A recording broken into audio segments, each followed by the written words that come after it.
Happy New Year's! It is, well, I think for most of y'all it's going to be the second, but for me it's the first, and I guess it really doesn't matter. Happy New Year's no matter what. Welcome back to the commodity. I'm Fez. I am happy to be back. The workload is definitely going to be double-ish because I have to do the thumbnails. I mean, I was doing everything else. I find the thumbnails kind of more tedious than anything else. But yeah, so... let me know down in the comments, do you have a New Year's resolution? I do. I know I've mentioned it multiple times on the channel that I plan on trying to lose weight. And I'm still, I mean, you can see it in the face. I got a fat face. I've always had a fat face. Even when I weighed 180 pounds, I had a fat face. Now, what's really awesome is I was wanting to lose 100 pounds. I was like, I'm going to go lose 100 pounds this year. I went and weighed myself. I can't lose 100 pounds. That makes me actually feel better. And to be perfectly transparent and everything, and yes, I know I'm a fat ass.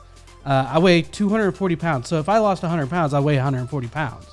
I don't know what that is in kilograms or whatever, but I do know that I have a lot of room to lose, or a lot of weight to lose. I mean, really, the first step is really getting back down below 200 pounds. So for the, realistically, it's the full year. I'm not like trying to rush losing all this weight all at once. Like, I'm not trying to do this like by March or by the summer. I don't care. I do want to feel much more comfortable and maybe healthier. You know, I still have little ones. So, but anyways, let me know down in the comments what your goals are, if you have any. Some people don't do it because for a lot of people, it's a failure thing or a risk of failure. And a lot of people don't want to fail. But anyways, guys, so what we are doing today, we are taking a look at Cold War, could Australia be the new Taiwan? Can't really be the new Taiwan until Taiwan's situation is figured out. However, I get what they're saying. Could it be in the same situation that Taiwan is going through? But would it be with China? But how would Australia be part of the Cold War? The big part of the Cold War was about nuclear bombs between Russia and the United States. And really a Cold War just means basically nothing happens. Nothing of, I believe, I mean, correct me if I'm wrong, but basically no actual physical war where people are dying. It's more of a stalemate type thing where we're kind of going at each other, like moving the pawns but not actually taking out the other pawns kind of thing, if that makes sense. I believe, I mean, it's my history, it's the U.S. history of what the Cold War was, and I believe that's what it was. But I could be completely wrong too, because I didn't really we didn't study the Cold War like we did World War II, World War I, the Civil War, the War of 1812. I mean, we've had a lot of wars for as young as a country as we are. But anyways, let's just jump into this. We are going to see how this goes with just me. Because I am, for lack of a better word, a little nervous. It's been a while. But I'm very curious of what this is. These are suggested. I'm not going to start naming everybody that suggests videos. That's a lot of extra work, and I'm kind of doing this on my own. If one day I make enough money to hire an editor, then I will then start shouting people out and expect the editor to do all the work. But while it's just me, pretty much all the videos that I'm doing for Australia right now are from our Discord. Link is down in the description. We did close down the PO box. I can either reopen the PO box or I'll just give y'all my personal address. I don't care. I don't think anybody's going to come in and attack me. I'm not that popular. I am an asshole, so that might be a worse reason to give out personal address. But anyways, let's jump into this. Uh-oh. We're dealing with North Korea.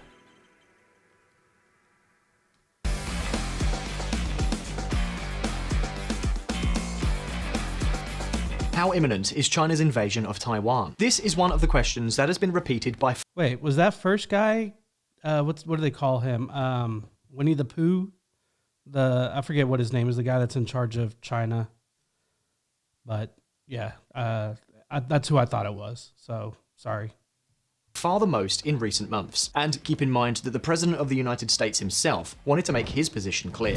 Biden. US forces would defend Taiwan if China invades. President Joe Biden said the US would defend Taiwan if there was an unprecedented attack. For the moment, however, after the first face-to-face meeting between Joe Biden and Xi Jinping, which took place on 14th of November 2022, during the G20... Do y'all call him Winnie the Pooh? We call him Winnie the Pooh, and he has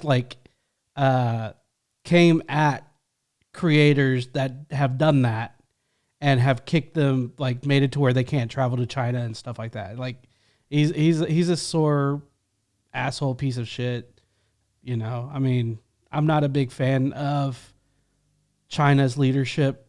I know a lot of Chinese people are awesome. I know quite a few Chinese people here in the United States. But yeah, I stand by what Biden is talking about.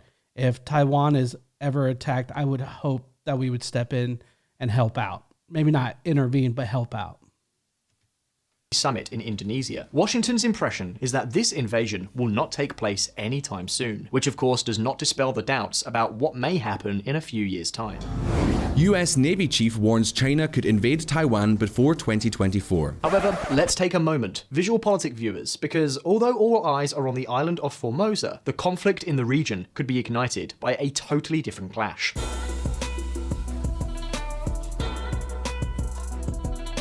Xi Jinping's regime not only intends to take over Taiwan, but to become the dominant power in the entire Asia-Pacific region. And for that, it has to overcome one huge obstacle. I am, of course, talking about the influence of the United States of America. And before I go on, I would like to ask you a question. Which is the United States' greatest ally in the region? We could talk about Japan, South Korea, or Taiwan itself. However, the country closest to Washington in terms of politics... Okay.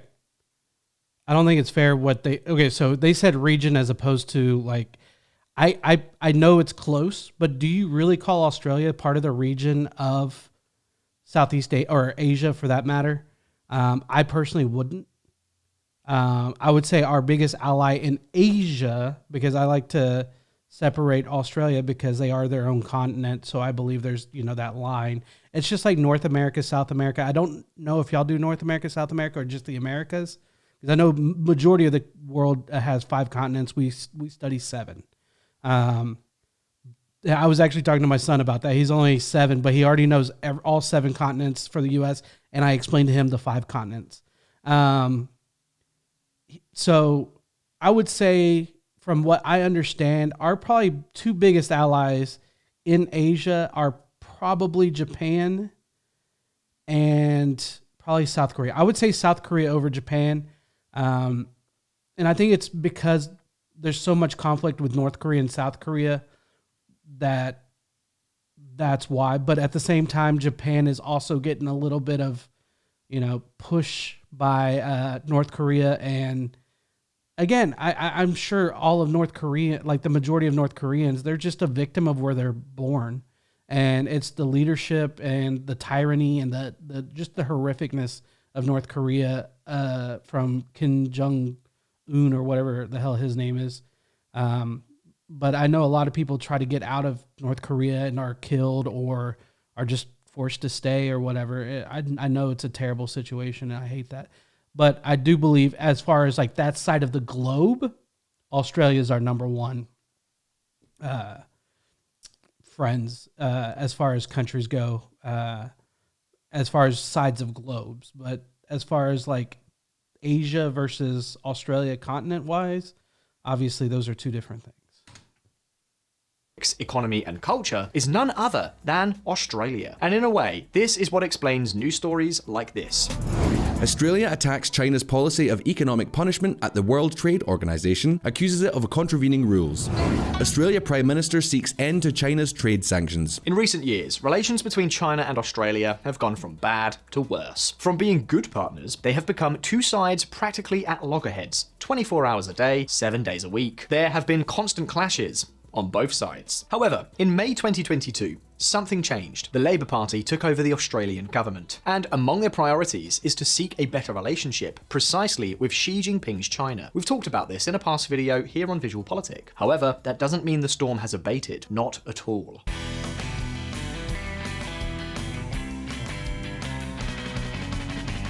Australia is one of the most economically successful countries in recent decades, making it one of the wealthiest countries with the highest quality of life in the world. It is also a strong democracy with a thriving civil society and attracts many immigrants who dream of a better life. That's why issues like freedom and human rights matter in Australia, and they matter more and more. And perhaps because of that, and because of its close relationship with the United States of America, this country, in one way or another, is doomed to clash with Beijing. Or rather, Canberra has become a nuisance for Xi Jinping, and that is not likely to change. And precisely this point has recently led... Is it Canberra or Canberra?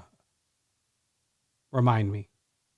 Many analysts to ask a question that is as clear as it is disruptive. What if the conflict between China and the West started in Australia instead of Taiwan? Of course, we're not talking about the soldiers of the so-called Chinese People's Liberation Army trying to plant their flag in the Australian outback. That is, in that arid, dusty, endless reddish desert that forms the heart of the Aussie nation. No, we don't need to talk about that. We'll leave that possibility to Netflix. The risk on the table is very different, but at the same time, just as menacing. Visual Politic viewers, could China blockade Australia? Well, let's take a look. The Australian Dream. Australia is a formidably rich country, richer than we could ever imagine. For example, it has the 9th highest GDP per capita in the world, and the 7th highest median household income in the OECD. But not only that... You know what I hate is when people use the term that you can imagine. I have a great imagination. I can imagine like going to the edges of the universe. I can imagine entire worlds made of diamonds. You know, my imagination is vast. But I get what he's saying. Like, I mean, for the size of what Australia is, and I don't mean the continent or the country itself. I mean like the people, the value, the money, like y'all are diamonds compared to our silver. You know what I'm saying? Like each person is a diamond versus our silver because it's just so much more vast as far as per person. And it's awesome. It's amazing. So that the most important thing of all is that its economy is a real rock. Yeah. Australia Hey, has he used my virtually term. no unemployment. 73% of Australians aged 15 to 64 have a job. And since 1992, the Australian economy has had only 1 year of crisis. Of course, I'm talking about 2020, the year of the coronavirus. But not even the pandemic was able to slow down this country. By the first quarter of 2021, recovery was already a fact, and its GDP was higher than it had been just before the pandemic. The Australian economy is on a positive path. Output is now above its pre-pandemic level, and more Australians have a job than before the pandemic. Philip Lowe, Governor of Australia's Central Bank. And perhaps the key point, its system has savings equivalent to about 170% of the entire GDP. In other words, Australia sits on a gigantic amount of money ready to finance all kinds of projects. So the fact is that between one thing and another, to put this all into perspective, the average net wealth of an Australian household is about $530,000 US dollars. Yes, that's correct. More than $500,000.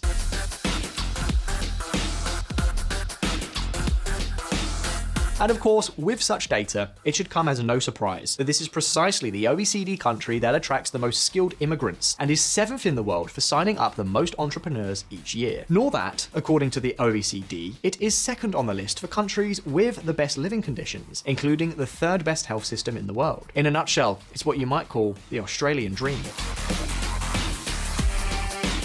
In fact, do you know what one of Australia's biggest economic problems is right now? Well, take a look.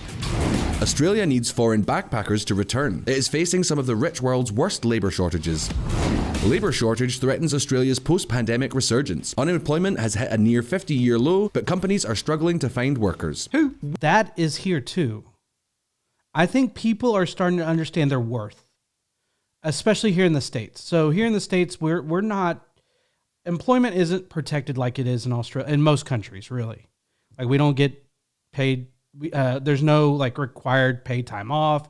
There's no required maternity or paternity leave. We're just not protected like most countries. And I think people are starting to understand the value of, and this might be going for y'all too, understanding their value as people, as labor workers, or as any type of worker, really. Especially being able to work from home now. And, you know, you're hearing things like Elon Musk firing everybody at Twitter that's working from home if they're not willing to come in. But I think that's going to be a catch-22. I mean, he's giving up the reins to somebody. Hopefully Mr. Beast. That'd be dope. Actually, I don't know if that would actually matter.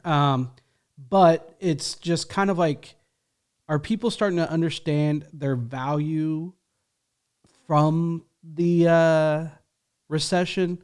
It's kind of like, oh, you can replace me. I'm replaceable. But when it becomes to the point, when it gets to the point where they realize you're actually not replaceable, because there is a finite amount of people. And they've talked about this with Walmart and Amazon because they hire so many people and go through so many people. And I know I've heard Walmart is dealing with shortages of people because they have hired and treated their employees so poorly that they're having a hard time getting more employees. Is this the same thing that's happening in Australia? People are seeing that their value is way higher. Without the employee, the company cannot survive. But in history, at least in the United States, it's been, oh, you're as good as the next person. The next person can take your spot. There's enough people out there that want your job that can take your job. Even if you're educated, they still think that way. And to me, I'm like, it's about damn time that people are standing up for their personal rights and employment and all that kind of stuff, for what they want to do. Are they holding out to the job that they want instead of the job that the business is only willing to give? So I don't know. It just seems very interesting, and I kind of hope that's what's going on, as opposed to just people just got really lazy. I mean, don't get me wrong. I got really lazy too. Wouldn't want to live in Australia? Well, take note, because despite everything, the best for the Aussie nation could be yet to come. Do you know why? Well, basically because of the energy transition and electrification plans being promoted by governments around the world. Electric cars, wind turbines, solar panels, batteries. All these products need minerals such as cobalt, nickel, lithium, and copper to be manufactured. We've talked about this on Visual Politic. The change is so profound that according to World Bank estimates, the production of these materials will have to be multiplied by 6 to be able to respond to the huge demand that is emerging. And you will probably say, but let's see, Josh, what does all this have to do with Australia? Well, the land of the kangaroos and koalas is fast becoming one of the most geostrategically important countries on the planet. Australia is not only the world's largest, or one of the world's largest, producers of gold, iron ore, coal, zinc, and bauxite. It is also a superpower in all these new materials that are now suddenly in demand like there's no tomorrow. Australia has one of the world's 3 largest reserves of nickel, cobalt, lithium, and copper. In fact, it is already the world's largest lithium producer and the 2nd largest cobalt producer. In addition, the country also has enormous deposits of rare earths, which makes it an alternative to China itself. And no, we're not even done yet. Nice. As if all this were not enough. Are you pro electric vehicle? I've got my pre-order for my Cybertruck. Supposed to come out mid this year, actually down in Austin. I'm really hoping and really want to be able to take a delivery from the factory, but I don't think it's going to happen. But I will be doing, once I get that truck, once I get that vehicle, I'll be doing quite a few videos on the channel. But are you pro electric vehicle? I understand what it does to the environment. Is it a trade-off to what's going on with the environment now from internal combustion engines? Or do you think it's just as bad or even better? Or what's your opinion, basically, is what I'm looking for. Australia is also the world's largest exporter of liquefied natural gas. Yes, that fuel that half the world is currently fighting over. And it also has the largest reserves of low-cost uranium in the world, which could be tremendously lucrative now that nuclear energy is coming back into fashion. In other words, Australia is not only a formidably rich country with a huge financial sector, as well as being a tourism and industrial powerhouse, it is also one of the key countries in everything to do with the energy transition. Fusion, baby, fusion. In other words, you may not have known about this, but every time you talk about climate change, you're basically talking about new business and new revenue for Australia. So, I don't know, we could almost say that this country has been blessed. But wait a minute, remember the question we asked at the beginning of the video? Could China blockade Australia? Well, this happens to be the latest challenge facing Canberra. Australia has an Achilles heel, and now they have to remedy it so that China cannot take advantage of it. Do you want to know what exactly we are talking about? Well, listen up.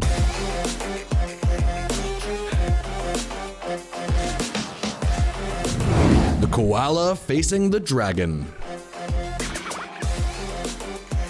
China is Australia's largest trading partner. Practically 30 to 40% of all of the country's exports goes to the Asian giant. In fact, the relationship between the two countries was so good that in 2014, Xi Jinping gave a speech in the Australian Parliament where he received a great applause. That same year, the two countries signed an ambitious free trade agreement. However, in 2017, it all started to fall apart.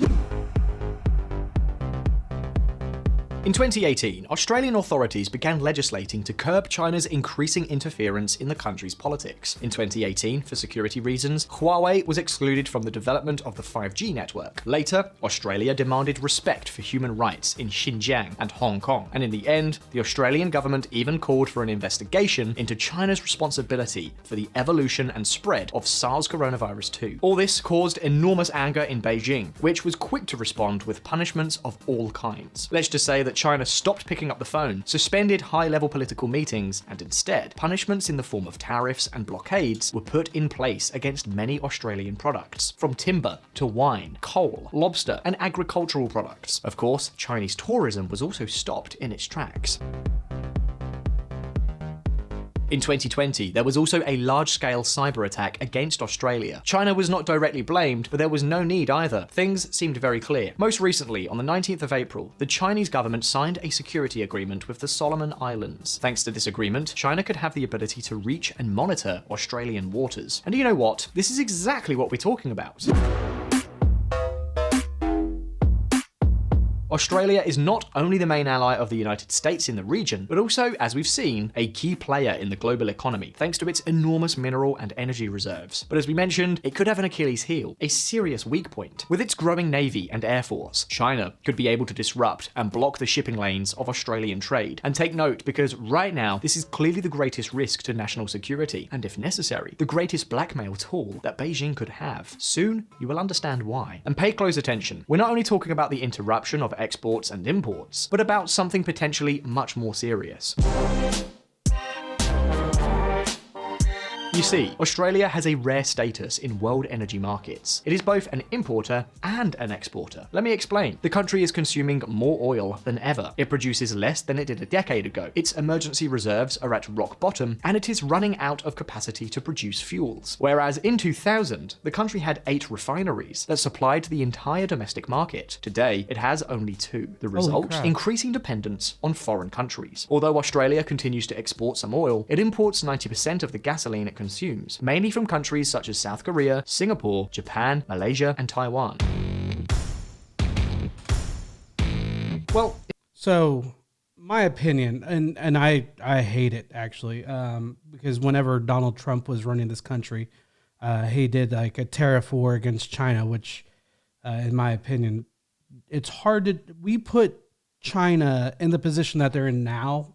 Americans, really anybody that's of the westernized culture. I'm including you, Australia, and probably New Zealand as well, because y'all buy a lot of products that are from the West, a large amount.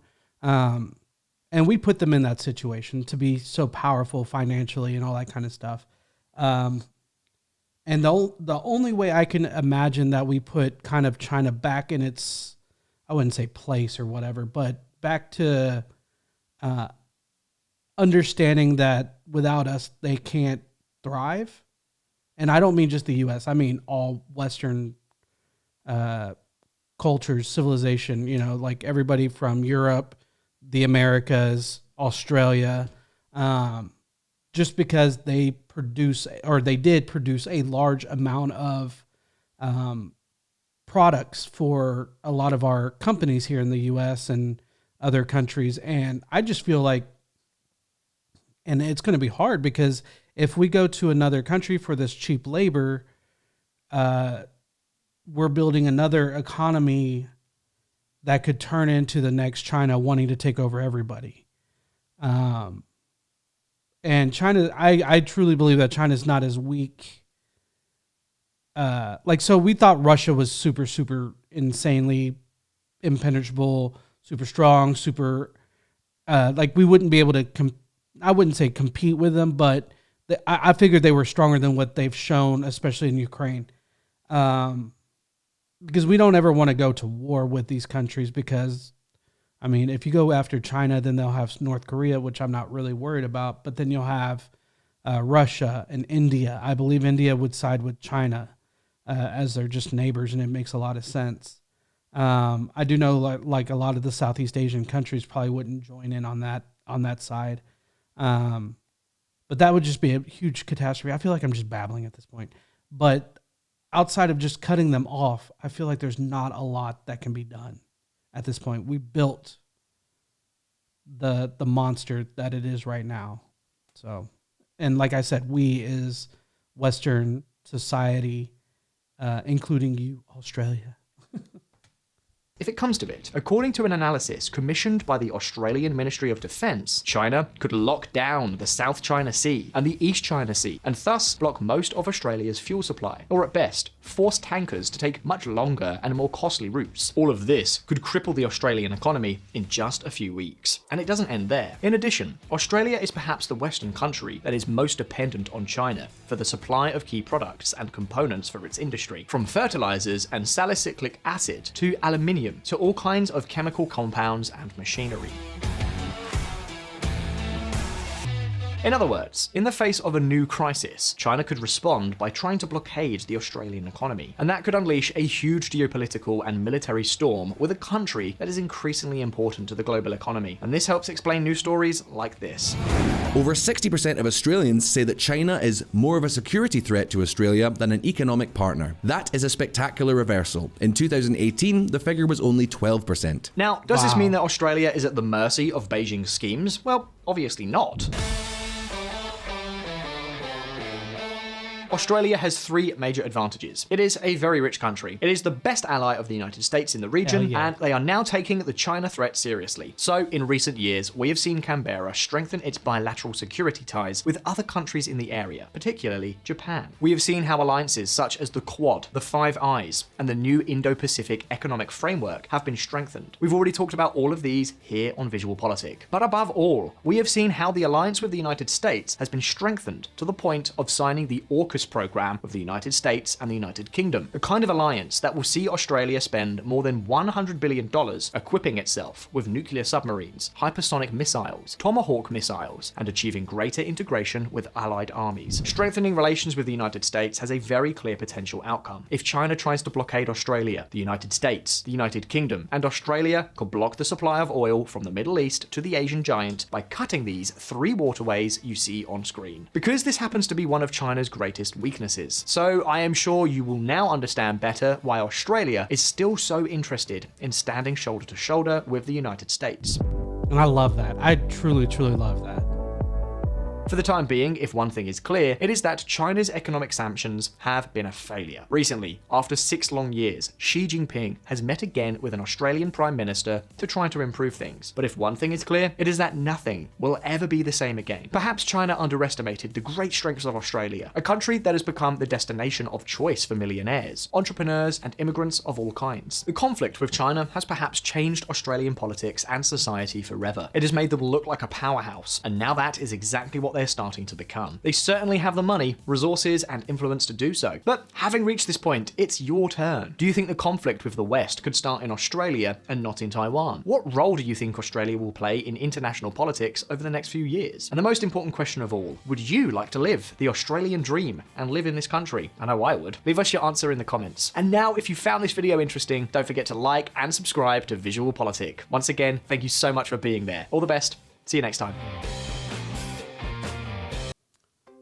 All right. So I love the fact that we are probably outside of the UK, probably best allies with Australia. I don't know why I still have these on. Like, I think the UK, Australia, and the United States are probably the closest in Canada, of course. I mean, it is what it is. But I promise you, China does not want to go to war, even if it's only on the water against Australia. I don't beat my chest a whole lot. I don't think personally, because I do know that our country has a lot of issues and stuff like that. We're still, I feel like we're regressing instead of progressing, thanks to one person. But we do have a military, we do have a naval force that, whether it's through Taiwan or through Australia, that China doesn't want to fuck with. I've seen these boats in person, ships, however you want to put it. I've seen them on video. I know people that are in the Navy. I know people that were in the Navy. In fact, my new boss, I believe he was in the Navy, or was he in the Air Force? Either way, the Air Force sometimes works along with the Navy when it comes to transportation and stuff like that. So it doesn't really matter. But I think it's going to go through Taiwan first. If they try to attack Taiwan, I think that would change a lot of things. I don't see how they would want to mess with Australia, mainly because of the relationship that we have. And we already have a lot of soldiers in South Korea. It wouldn't take a lot of effort. And I'm sure we have a lot of soldiers there in Australia already. I'm sure we have ships already in that area that nobody knows about, because whenever people go off to sea, we don't get to know where they're going. That is completely top secret. You don't get to know anything. I've had friends that were like, we're taking off, and I'm like, where you going? And he's like, I can't say it, and I don't know.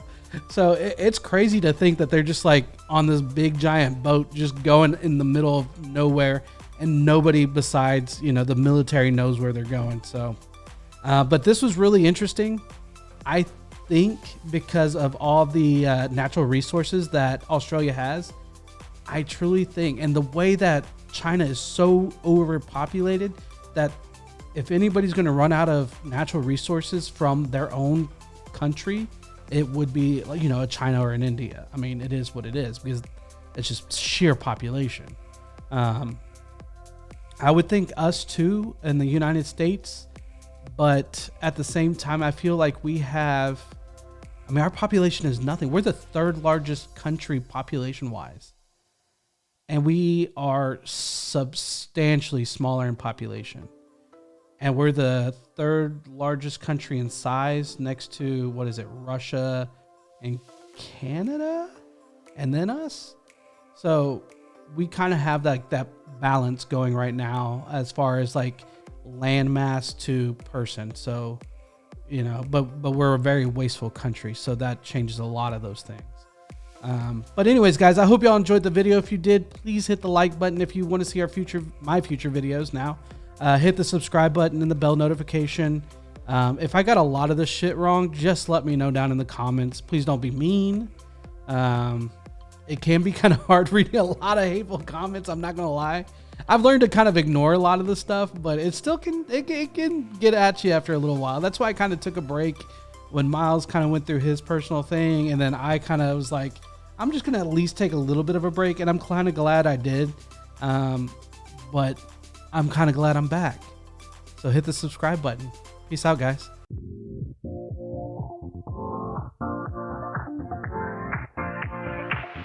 Live your life within the moment, and don't go wait until the morning.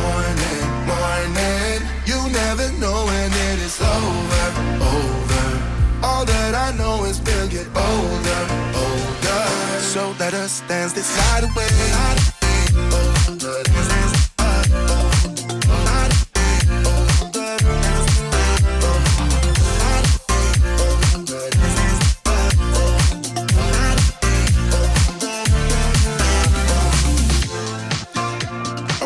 To the groove and the light that flickers.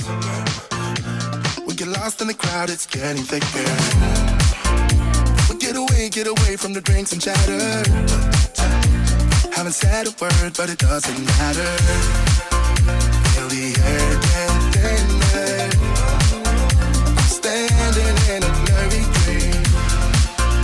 No one else can see us. Live your life within the moment. And don't go wait until the morning. You never know when it is over.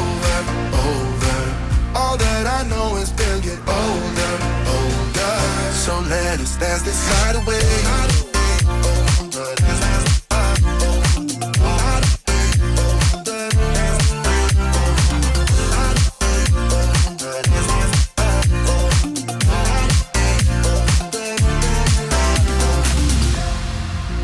Feel the air get thinner.